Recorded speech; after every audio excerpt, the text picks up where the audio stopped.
Are we? Do we let people ask questions? They can ask questions in the chat. So yep. Okay, good. Can't come up. Won't hear them All right. live, Well, but as we get into the into that credit stuff, we may want to encourage questions on that. So. yep. Sounds good. Hey everyone, thanks for joining the last weekend mortgage today. We're gonna give it a minute for everyone to get logged in and then we'll get started.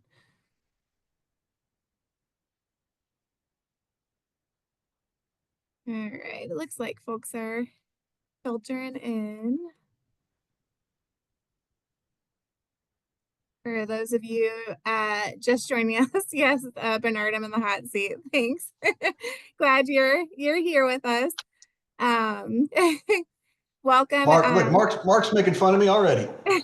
There you go. We love the love in the chat, guys. Keep bringing it. So,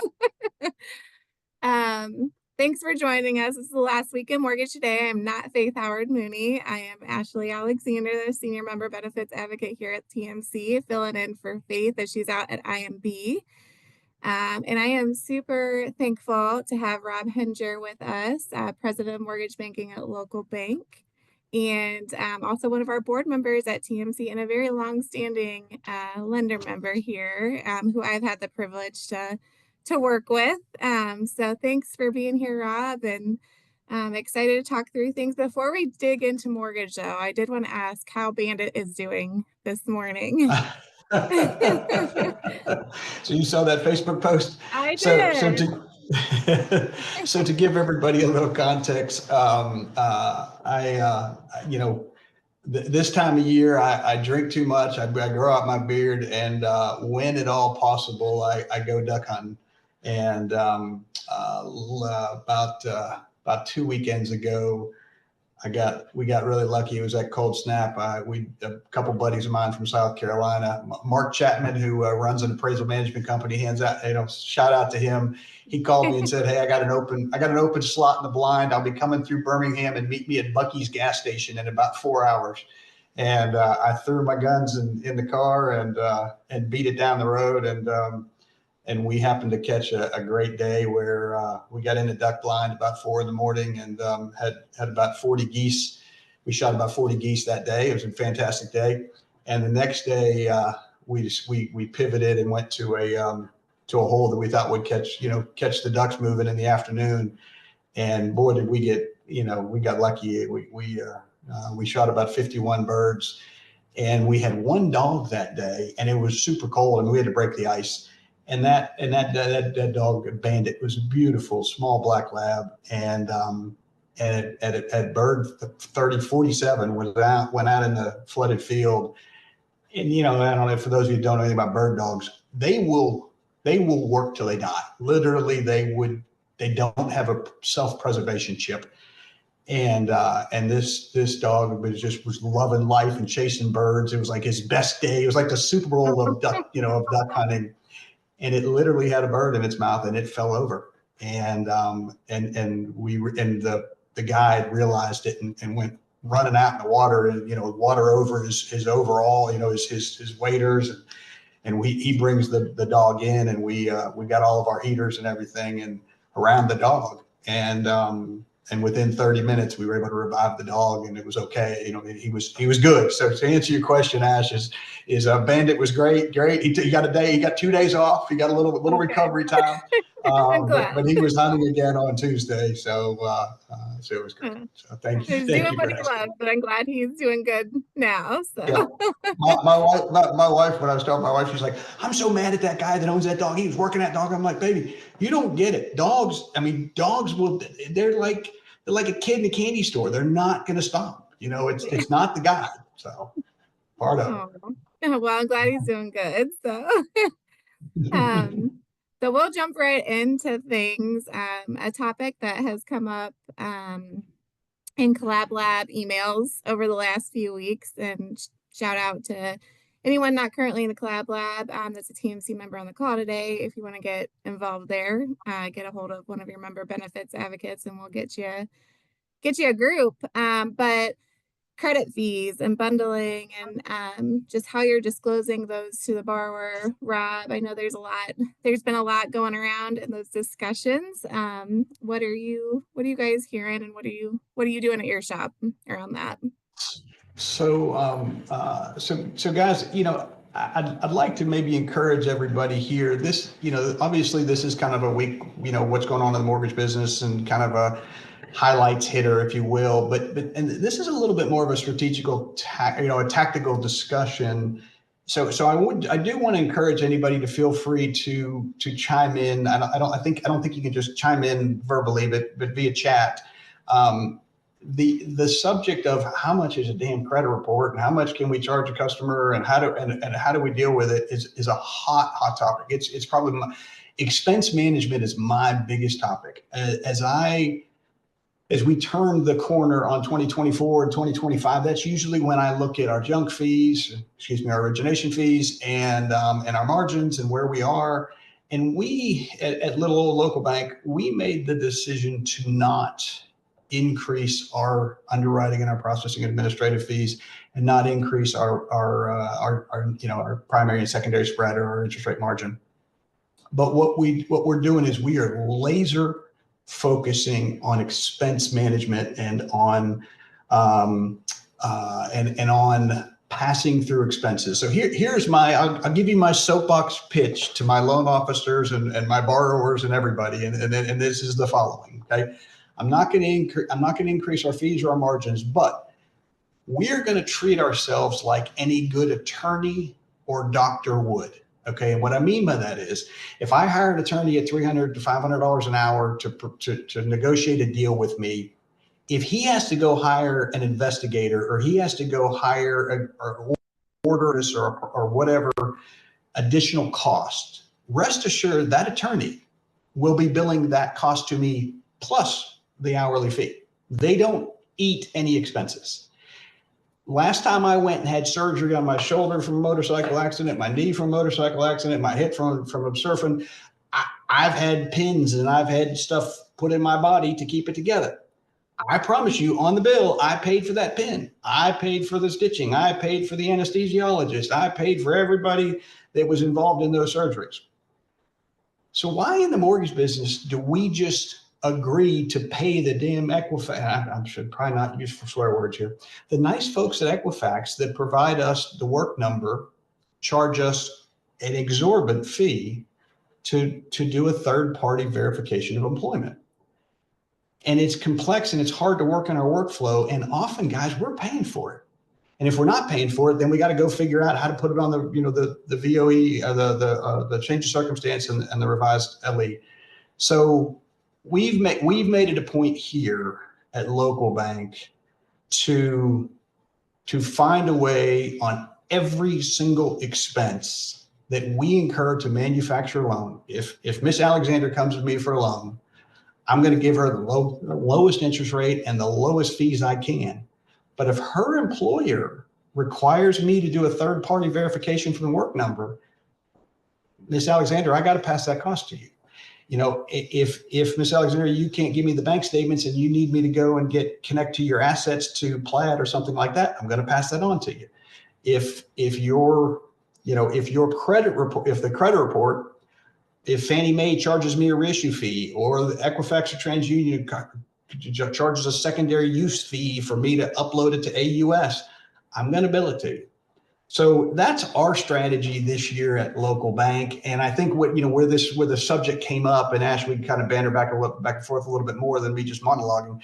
And that is, what are you, everybody out there listening, what are you doing regarding your credit report? Because if you're paying a la carte, well, if you've been paying a la carte per service, you're bleeding right now on your credit report expenses. So I guess I'll throw out a question. Who feels like they've successfully navigated a bundled deal? And Ash, are you familiar with what that all is? Yes. Yeah, feel free to drop in the chat, what you guys are doing in your shop. And I will mention, oh, got a little feedback, it sounds like, but I will mention too, we can unmute you if you'd like to chime in and join that conversation. We would love to do that too. But Yeah, Rahab, it was making me chuckle a little bit. You're talking about, your surgeries with the pins and stuff and the pass through there. And it reminds me when I had my kid, my husband was literally pushing doctors out the door, like, "Oh no, we're good. We have one in here already." So, Yep. um, but but yeah, what is everyone else doing out there?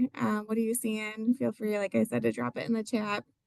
Um, Well, and let me see if I can't find the notes. Oh, hold on, I didn't delete you, did I? Are you still with me? oh, you're good. Okay, well, now I can't see where you are. There you are. I got you back. I better not be going too far away. So anyways, so Mark said earlier, he's like, no, yeah, there he is. No chat GPT allowed on answers today. I can tell you, ironically, guys, so, I think about the industry in terms of, what is credit bundling, right? A closed loan credit report is not a compliance friendly conversation, right? I mean, at the end of the day, what does that really mean? That means that for call it in my ratios here, I'm closing about 21% of my prospects. So if I talk to 5 people, I'm going to close 1 loan. If I've got to pay, $50 for a credit report at 5 people, that's $250, but I only close one, I'm only collecting $50. So that means I got to eat $200. So the concept, of course, is you, how do you work with your credit provider to bundle services to basically be a proxy or come close to a closed loan deal? That's really the subject matter that we're talking about. And if anybody out there has not had thorough discussions with their credit providers today, you need to open the can of worms. And where I was going with this on ChatGPT is it is amazing how current that thing is. And I just literally went to ChatGPT and I said, "Are you familiar with the whole concept of credit bundling as a proxy for a closed loan fee?" And it said to me, "Why, yes, I'm very familiar with it. And here's the things you need to be, and here's the things, Rob, you work for a bank. Here's the things you need to be concerned about," which is amazing. But Ash, what we're doing right now is talk. After you've been in the business 30 years, you got a lot of good friends and a lot of good people that are partners in the business, and it's sometimes really hard to pick who you're going to do business with. So, I've got 3 good friends that, they're in the credit business, and we're asking them all to try to just kind of give us a comparison to apples. Give me one price for a tri-merge credit report. Give me one add-on fee. I'm going to call it, these are my words, an add-on fee that's a bundled fee that includes the FICA and the it could be one credit supplement, it could be the reissue fees, it could be the credit what if, and that fee triggers or gets added on when the loan becomes conditionally approved. So I know I got about a 95% chance I'm going to close that fee. So there's a level of trust between me and my credit provider, because their raw costs for a single credit report may be $75. I don't know what it is, but let's just call it $75. They're giving it to me at 50. So they're potentially losing $20 on my loans that don't close. But on my loans that close, they may have a $200 bundle add-on. So my closed borrower could be paying as much as $200, $250 for a closed loan credit report. How do I feel about that? Right. I mean, there's a little bit, there's, you have some compliance in here, you have some cash management, you have profitability management, and you have a little bit of morality. And I think they all converge, and it's not an easy place to converge, but you have to stay in business, because if you're not profitable and you don't stay in business, then the morality and the ethics and the compliance doesn't really matter.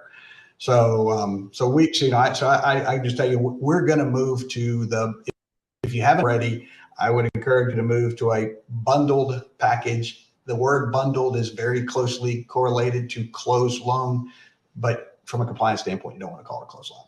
So Ash, that's basically where we are and what we're working on. Awesome. Thanks, Rob. Yeah, Mark chimed in the chat. He said the standard revisit your bundling with your vendor and compare with others. It helped a little, he said. So, and if you're looking for great credit or partners to do, a comparison with, the Mortgage Collaborative has 3. So, you can get with us, and we're happy to make an introduction for you. But yeah, I know this has been a hot topic for folks. Well, and I think, I think if I think about 2023, 2022, 2023, some credit providers just weren't willing to go there. And some are. I have to assume, I may be, and I hope I'm not speaking out of turn, I have to assume in 2025, given the cost increases that the big 3 credit bureaus have pushed on to everybody, I got to figure everybody is open-minded to a credit trigger, credit bundle, credit closed fee, whatever you want to call it. For sure. And Mark gave a little shout out to Certified Credit, so they were very easy to work with. So there you go. Shout out to them, partner with the network. So Rob, you want to move on to a different headline or different topic? We can transition to whatever. If I don't know the subject, I'll make it up. Okay. All right. Well, the next headline I had was Americans to receive share of 5.8 million foreclosures and foreclosure settlement. NationStar Mortgage has agreed to a $5.8 million settlement addressing allegations of mortgage servicing violations leading to wrongful foreclosures. Eligible borrowers had loans transferred to NationStar between February 1st of 2011 and December 18th of 2017, and faced issues like overdue debts or unwarranted property inspections. So my question, I guess, Rob, to you is, what measures are being implemented to prevent similar servicing violations for the future, and how can lenders enhance oversight to ensure compliance with servicing standards? Oh, it looks like we have some people chiming in the chat now. Yeah.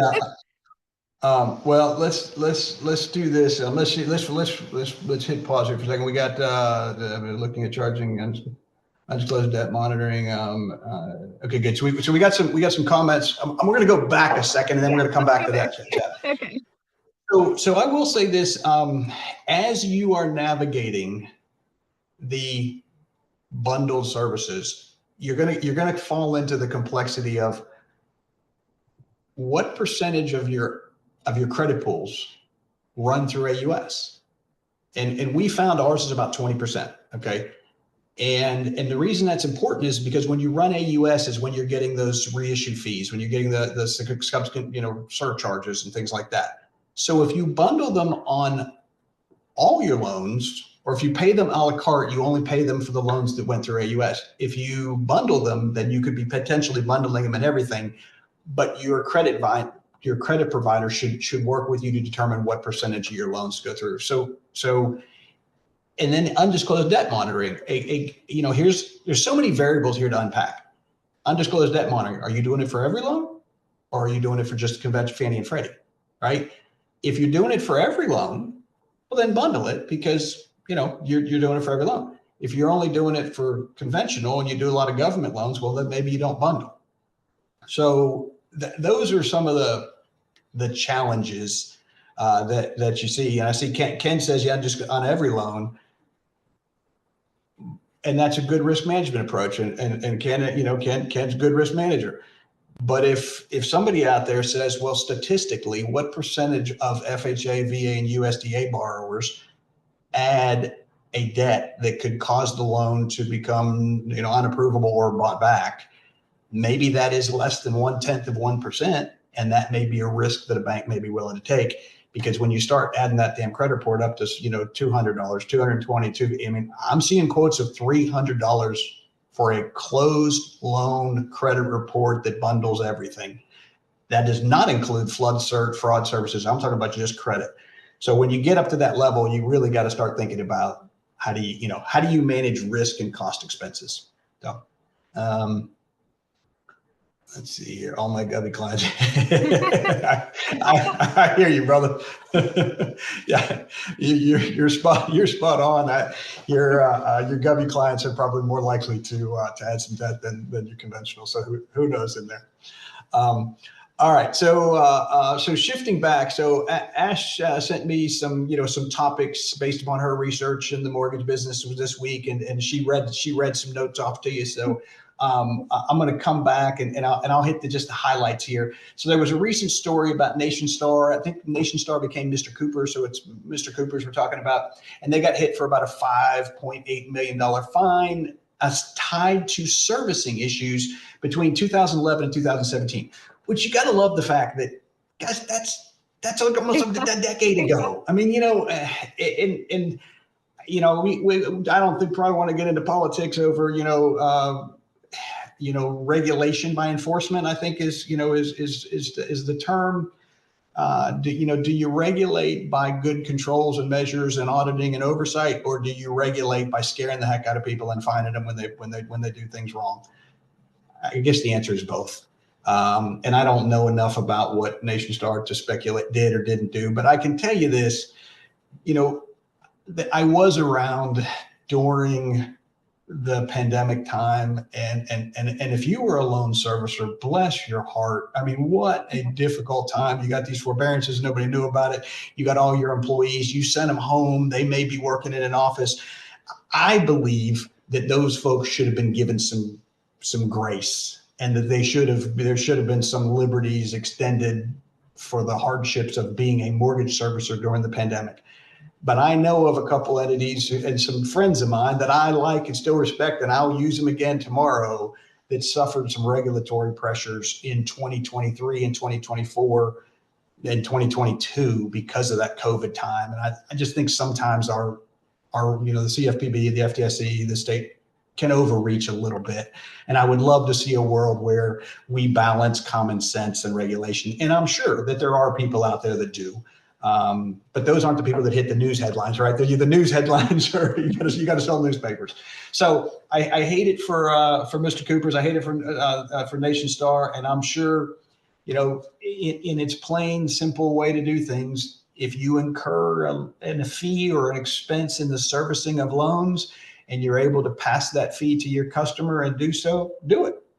If it's a cost of doing business and you're not able to pass it through to your customers, and I get it, if you're a publicly traded entity and you have pressures from Wall Street to make money, then it's so easy to just pass every fee on, or it's so easy to just raise your fees because Wall Street's demanding quarterly profits. I mean, you got to be profitable.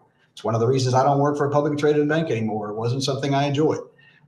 So I feel the balance of profit, revenue versus compliance and versus doing the right thing. And I'm sure Mr. Cooper's will be fine. We sell them loans. They're great. I couldn't be happy with them. So we trust them.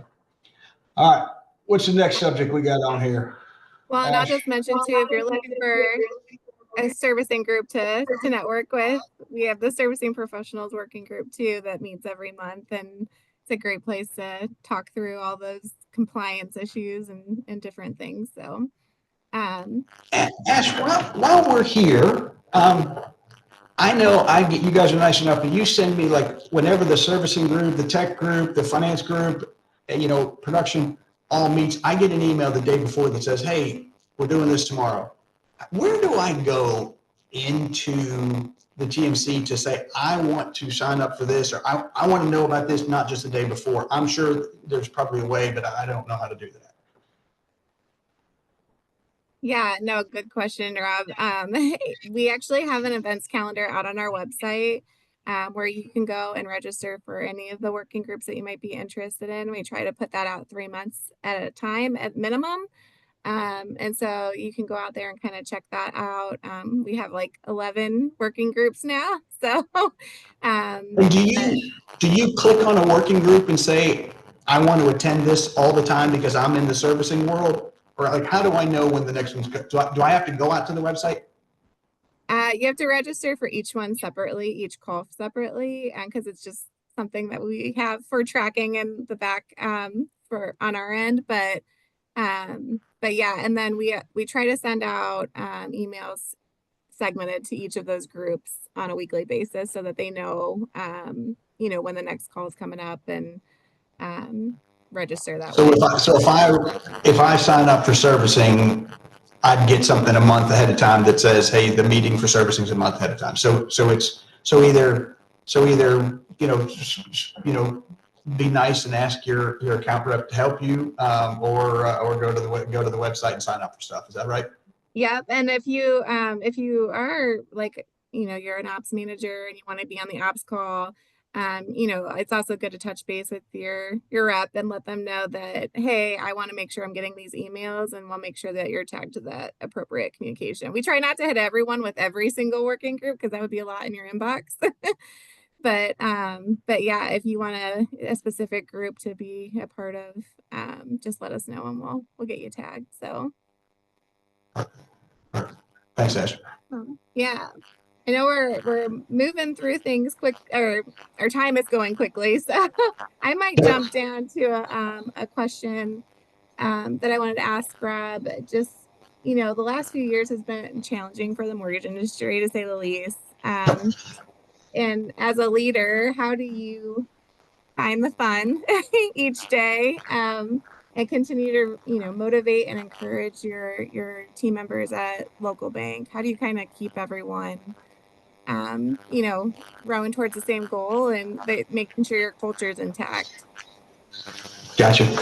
Well, for those of you that have listened to me yammer before about this, you may be like, "Oh, I've heard this song and dance before," so sorry.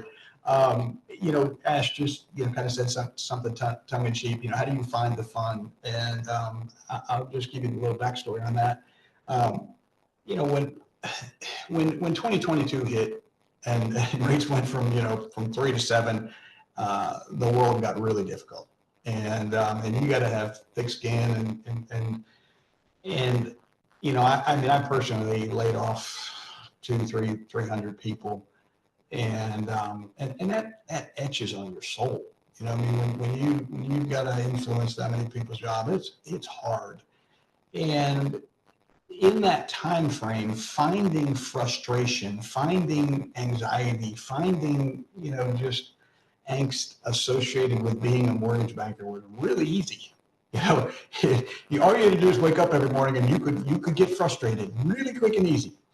And somewhere in there, I was talking to my daughter one day, and I just said to her tongue in cheek, you know what? The hell with this. I choose to no longer find frustration. I will find fun. And I don't know where the heck fun came from. There's just maybe I'm just at that point in my life where I'm like, I'm not retired, but I'm thinking about it, and it kind of stuck.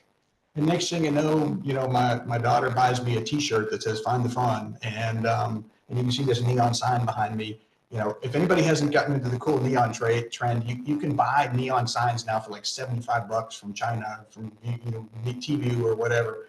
And I have one in the other room that just says "Find the Fun." And the point being is guys, the mortgage business is not easy, and we need to always remind ourselves that we have to do a job that is not easy to help people, and you have to align yourself with the homeowner. If you align yourself with the secondary market, compliance, Fannie Mae, Freddie Mac, CFPB, you're gonna find plenty of opportunities for frustration, right? I want to align myself with the fun, and who gets the fun? The little 7-year-old who just bought his first house and gets his first bedroom. I mean, that's fun. And that's part of what I try to encourage everybody here at Local Bank to do is stay focused on helping people. If you wake up every day and you go out in the world and you say, I'm going to help somebody today, it's great. My daughter went to have lunch yesterday on my credit card. I got sick. I got the flu the other day. I went to the doctor's office. There was this cute little girl, looked about the same age as my daughter. And I said to her, I said, how are you? And she looked at me like I was crazy for asking that. And then I said, do you own a home? And she said, no. And I said, well, you should. And she looked at me like I was crazy. And I said, well, I'm going to have my daughter's in the mortgage business, and she just bought her first house, and she's all excited, and you should go buy your first house. And that's just an odd conversation at a doctor's office. But guess what, guys? it was fun. I got to meet a really nice person. My daughter got to have lunch with her. She's going to be a potential homeowner here in the near future. And I'm sitting there with 102-degree fever, feeling like hell. Find the fun. Take care of people. If you wake up every day and you say, I'm going to help somebody, I promise you, your life's going to be a lot better. So at our little bank, every day, I got no problem telling everybody, flip the coin. And what I mean by flip the coin is there's going to be problems, there's going to be issues, there's going to be credit challenges, income challenges, AUS challenges. Flip the coin and find the positive in it. Find the way we can help people. And I promise you, you will live your life. You will live your work life a lot better. I mean, think about it, guys. We spend more time at work than we do with our spouses. We spend more time at work than we probably sleep. We spend more time than we go to church. We spend more time than anything we do. You should kill yourself to enjoy what you do. And if you don't, get out. Go. I mean, I think there are plenty of mortgage companies that are great companies that you can go work for or work with. There are plenty of other industries. It just, life is too short to be stuck in something that you don't love. That's my pitch, Ash. Thank you, Rob. I love that. I know. Oh, there's a little feedback. I'm sorry, guys. But I love that. And our head of marketing here at TMC always talks about telling the stories, and sharing the impact of the things that you're doing and just being able to focus on that. And I just think that's so important to remember your why and be able to reflect back on that. And keep that at the forefront, as you're doing the daily grind, all those things that are necessary, but absolutely, making sure you're focused on the right things. So thank you for sharing, guys. Sorry for the technology issues going on. I don't know what's the feedback is coming from, but I appreciate you guys sticking in there with us. And Rob, we're at 30 minutes already. It went fast. I thought this was an hour. I was ready to keep going. Yeah. Thank you for always being willing to jump in and have a great conversation. We appreciate you. And yeah, we'll see you guys back this time next week. But also a reminder, if you have not signed up for the conference in Denver, you got to go do that. Yes, we want to see you out there. Everybody's going to be there. Yeah, we want to see you out there, and we'll check out our website for the link to register. Early bird ends in 3 days, so take advantage of the early bird pricing. Get your team signed up. All right, guys, have a great day and find the fun. We'll talk later. Thank you.